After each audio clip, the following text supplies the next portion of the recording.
عمرك سألت نفسك ليه بنحب ديكستر مورجان؟ يعني سيريال كيلر، هل المفروض نحبه بالشكل ده؟ لا، ومش بس بنحبه، بنشجعه كمان. طيب هل احنا كده فينا حاجة غلط، ولا المسلسل شدنا لحد ما بقينا بنبرر افعاله؟ كوباية الشاي بتاعتك وركز معايا. الفصل الاول. ديكستر مش شرير عادي. ديكستر مش مجرد سيريال كيلر، مش واحد بيصحى الصبح ويقولك يلا بينا نقتل اي حد. لا، الراجل عنده قانون، سيستم، او زي ما بيقول كود. الكود اللي حطهوله هاري بيقتل بس اللي قتلوا قبل كده، اللي هربوا من العدالة، المجرمين اللي القانون ما يعرفش يعمل معاهم اي حاجة. والكود ده بيخلي دماغك انت كمتفرج تلقائيا تشيله من خانة المجرم وتحطه في خانة تحقيق العدالة. احنا مثلا شفنا سيريال كيلرز كتير في الدراما، بس اغلبهم بيعمل الشر لغرض الشر بس، او مجانين، او بيقتلوا عشان المتعة. ديكستر مختلف عن كل الانواع دي، هو بيحاول يسيطر على حاجة جواه، مش بيختار القتل، بيقاومه. ولما هاري لقى ان الغريزة دي ملهاش حل، قرر يعلمه الكود اللي اتكلمنا عنه قبل كده. وده يخليك تحس انك مش قدام وحش، انت قدام انسان مكسور. وده ينقلنا لتاني شابتر، الفصل التاني، الطفولة الصعبة. المسلسل معرفكش على ديكستر وهو سيريال كيلر بس، انت شفته وهو طفل، شفت الصدمة اللي اتعرض لها، شفت انه اتولد وسط الدم، اللحظة اللي اتكسرت فيها روحه. فلما يكبر انت مش بتشوف مجرم، انت شايف شخص اتكون كده غصب عنه، وده بيخليك تلقائي تتعاطف معاه حتى لو هو بيعمل حاجة غلط. وهنا يجي السؤال المهم، مين السبب في اللي ديكستر وصله؟ الفصل الثالث، شخصية هاري. وهنا هنروح لهاري. ناس كتير ممكن تقول ان هاري هو اللي حول ديكستر لوحش، بس مش ده اللي حصل. هاري شاف الحقيقة، شاف اللي جوه ابنه، عارف ان الدارك اللي جوه ديكستر مش هيتسيطر عليه لوحده، ما كانش يقدر يمنعه، فقرر يوجهه، يعلمه القتل بس بطريقة منظمة، خلى عنده حدود من الآخر. وطبعا السؤال اللي هسأله ليكم، هل الكود ده فعلا أنقذ ديكستر ولا قتل آخر جزء إنساني فيه؟ الفصل الرابع، ريتا، الجانب الإنساني لديكستر.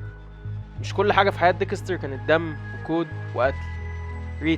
ريتا كانت محاولة إنه يبقى طبيعي، جواز، بيت، عيلة، حتى الفشل في الحب. كل حاجة مع ريتا كانت مختلفة. زي ما قال ديكستر، ريتا از بيرفكت. مع ريتا احنا شفنا ديكستر الإنسان، مش السيريال كيلر. شفنا الصراع الحقيقي، الدارك سايد جواه قصاد رغبته إن يبقى بني آدم عادي. وهو بيقتل بالليل كان بيحاول يحافظ على حياته الطبيعية بالنهار. وفي النص ده كله احنا كمشاهدين بنبدأ نفهم ان دي مش قصة وحش، دي قصة واحد بيحارب نفسه. نروح لشابتر مهم جدا، ديكستر مش بطل. ديكستر عمره ما قال انه بطل، ولا حاول يبرر اللي بيعمله، ولا مرة شفناه بيطلع يقول ان اللي بيعمله صح 100%. هو دايما واعي انه مختلف، عارف ان في حاجة ناقصة، عارف ان في دارك جواه مش شبه الناس الطبيعية.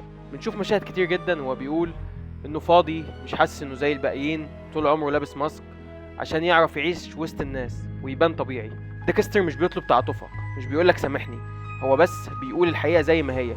وده في حد ذاته حاجة نادرة جدا. الصراحة دي بتخلي المشاهد يحترمه حتى لو رافض اللي بيعمله، لأنك قدام شخصية مش بتضحك عليك ولا بتعمل نفسها ملاك. في عالم مليان أبطال مزيفين وبيبرروا أي حاجة باسم الخير، ديكستر اعترف بالدارك اللي جواه، واعترف إنه مش هيعرف يهرب منه.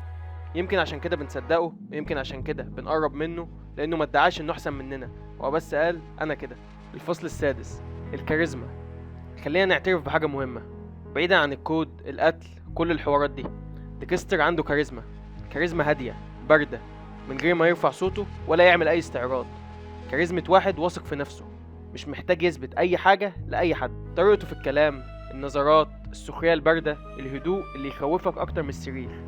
ديكستر بيشدك وانت عارف انه خطر، وعنده جمل أيقونية فضلت في دماغنا زي I am a father, a son, a serial killer. الفصل السابع، الفضول أقوى سلاح. أخطر عنصر في المسلسل مش الدم ولا القتل، أخطر عنصر هو صوت ديكستر الداخلي. الصوت ده بيخليك جوه دماغه، شايف تفكيره، حاسس بصراعه، وساعتها انت مش مجرد متفرج، انت شريك معاه. المسلسل بيلعب على فضولنا كلنا، ويديك فرصة عمرك ما هتعيشها، تعيش فضول مظلم من غير ما تتحاسب عليه. تخطيط، مراقبة، هروب، لعب على القانون، وده جزء من المتعة. الفصل الثامن، ديكستر مش سوبر هيرو. ديكستر ذكي جدا ومنظم، بس مش سوبر هيرو. بيغلط، بيتوتر، لحظات كتير بيبان عليه انه ممكن يتكشف في اي ثانية. غلطات صغيرة زي ثقة في شخص غلط او ثانية تأخير كانت كفيلة توديه في داهية. وديكستر بيحب، ودي دايما نقطة ضعفه. حبه لريتا وعيلته كان بيقربه من الطبيعي، بس في نفس الوقت كان بيحطه في خطر. المسلسل عمره ما قدمه على انه خارق، كل مرة بتعدي معاه بيحس انه عدت بالعافيه. العيوب دي هي اللي بتخليه انسان، والانسان دايما اقرب من السوبر هيرو. الفصل التاسع، ديكستر بيحاكمك انت. اوقات كتير بتلاقي نفسك بتقول عند حاجه ديكستر ما هم يستاهلوا فعلا، ولو حد قدر يهرب منه انت ممكن تتضايق، مش عشان ديكستر لكن عشان حاسس ان العداله اتسرقت منك. وساعتها المسلسل يكون نجح، لانك ما بقتش بتتفرج من بره، انت بقيت طرف اساسي في المعادله.